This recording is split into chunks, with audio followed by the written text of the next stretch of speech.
So Bad Boys, Ride or Die is the fourth Bad Boys movie. And I have to admit, I came in with fairly low expectations to this film because the last Bad Boys film, which was by a new pair of directors, not Michael Bay, it felt like they were kind of struggling to find a dynamic that worked with like the buddy dynamic of Will Smith and Martin Lawrence, because they hadn't been playing these roles in a while. But it felt like it was it felt like it was held back a little bit, like it was like between like the torch passing and the sneering at the next generation, and trying not to go too over the top with the action that Michael Bay usually did. But that was like with the fourth film, that was Bad Boys for Life. But Bad Boys Ride or Die actually finds like a really good balance. I feel like the two directors behind this film, which directed the fourth film as well, Adli and what's her name, Arbi and Bilal. I think they have a pretty firm footing here. I think once, after that rocky start with the last film, I think they actually got a decent dynamic down here, that actually makes her a pretty exciting Bad Boys film, that where the style and the chemistry, I think, really does make up for a little bit of like the messy writing here. Because like the film still does have like a few flaws that remain from like the last film, but it feels like it's kind of like narrowly avoiding like the same pitfalls that happened in the last film. It's almost kind of like the directors are like showing you like, oh, okay, here's where we screwed up a little bit, and we're just gonna like narrowly veer around that here. Like, you'll still see it and it'll still be there, but we're gonna lean into what works, because they do find new stuff to do with Will Smith's character of Mike and Martin Lawrence's character of Marcus.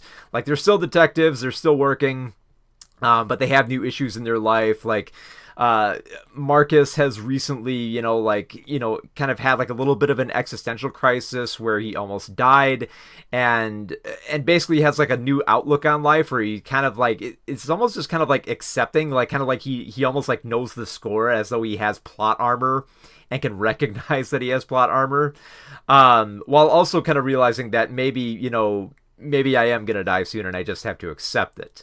At the same time, Mike is also experiencing panic attacks after recently getting married, playing off of what happened within like the last film, and having like new anxieties that come into his life.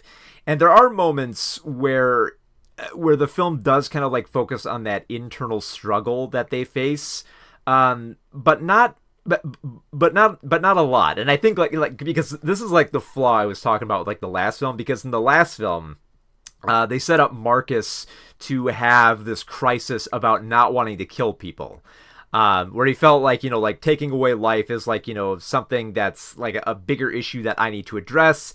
And some of the film addressed it, but it becomes pretty clear by the end that Marcus is going to revert, and they're really not going to explore it that much.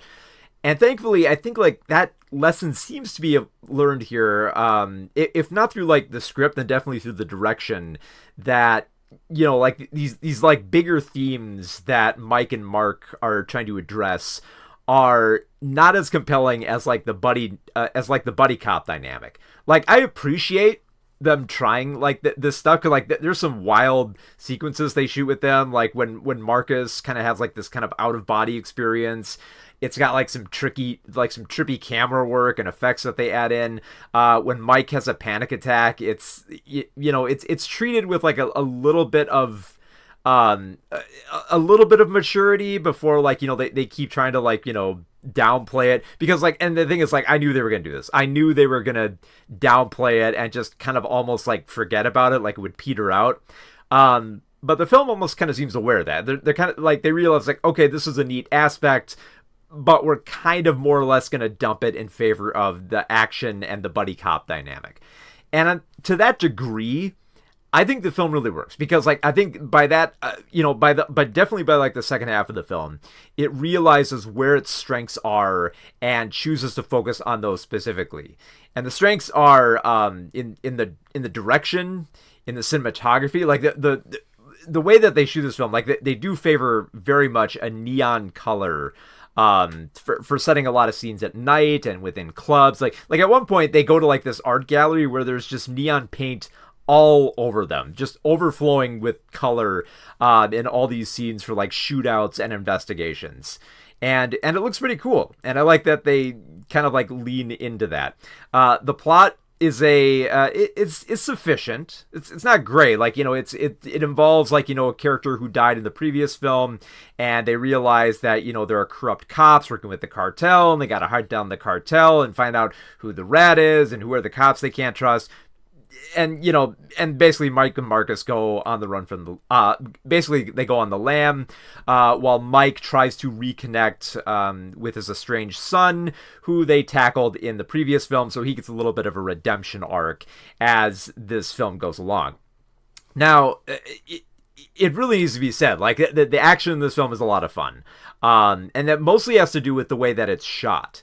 Like, there's rarely, like I said, because there's a lot of color, there's a lot of, like, vividness to the way the film is shot, that there's never a moment where I was, like, you know, struggling to keep up with, like, the action. Like, there's a firm grasp on the camera here to shoot a lot of these sequences in ways that you wouldn't expect. Like, I didn't expect, during there's a really cool scene during the, one of the climactic shootouts, where the camera will go from like the point of view of the pistol, and then it will swoop around to like the point of view of like Mike or Marcus holding their pistols, and it'll go back and forth. And it looked really cool. And at first I thought like, oh, did they use some kind of like cool little CGI trick? But then later I learned, no, there's actually like they actually put like a camera mounted on like kind of like their like right around the wrist here, and they would like kind of turn it around as they would go on, you know, continue like the shootout, which is pretty cool.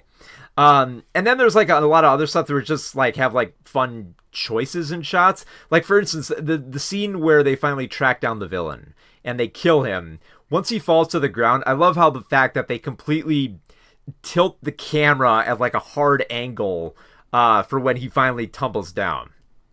It really works. Especially, like, I also love the fact that the direction favors the absurdity as well. For instance, like, they do play up how Marcus really wants to, like, cheat on his diet. So, like, the film will go out of its way to take the time to, you know, focus on something as inconsequential as, like, a hot dog amid, like, a robbery that Mike and Marcus have to stop. But, like, Marcus is more concentrated on, like, hot dogs and Skittles and junk food and all that, and they'll have like funny slow motion sequences where he's trying to eat and Mike is trying to keep him off the junk food in these scenes, and it's just beautiful the way that works. I think like the film can best be described in the opening scene, because like the opening scene is like, it's supposed to be Mike and Marcus getting to a wedding, but they make a detour. They stop at a gas station where Mike is pissed and Marcus wants food, and they have to stop a robbery, and they have some great back and forth and some fun chemistry in that little action scene there.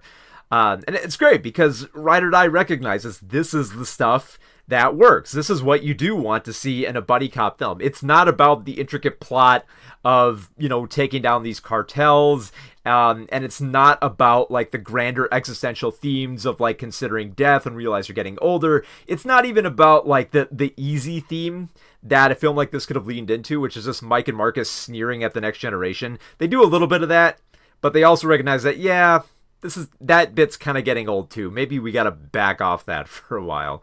Because yeah, it's the little moments that work, and I think just embracing the fun parts and the absurdity to this type of film, and the film does lean into that fairly well. Like they set up a lot of great stuff here. Like there's some good shootouts, especially like the other characters who they weave into the mix here. Like especially like what was it?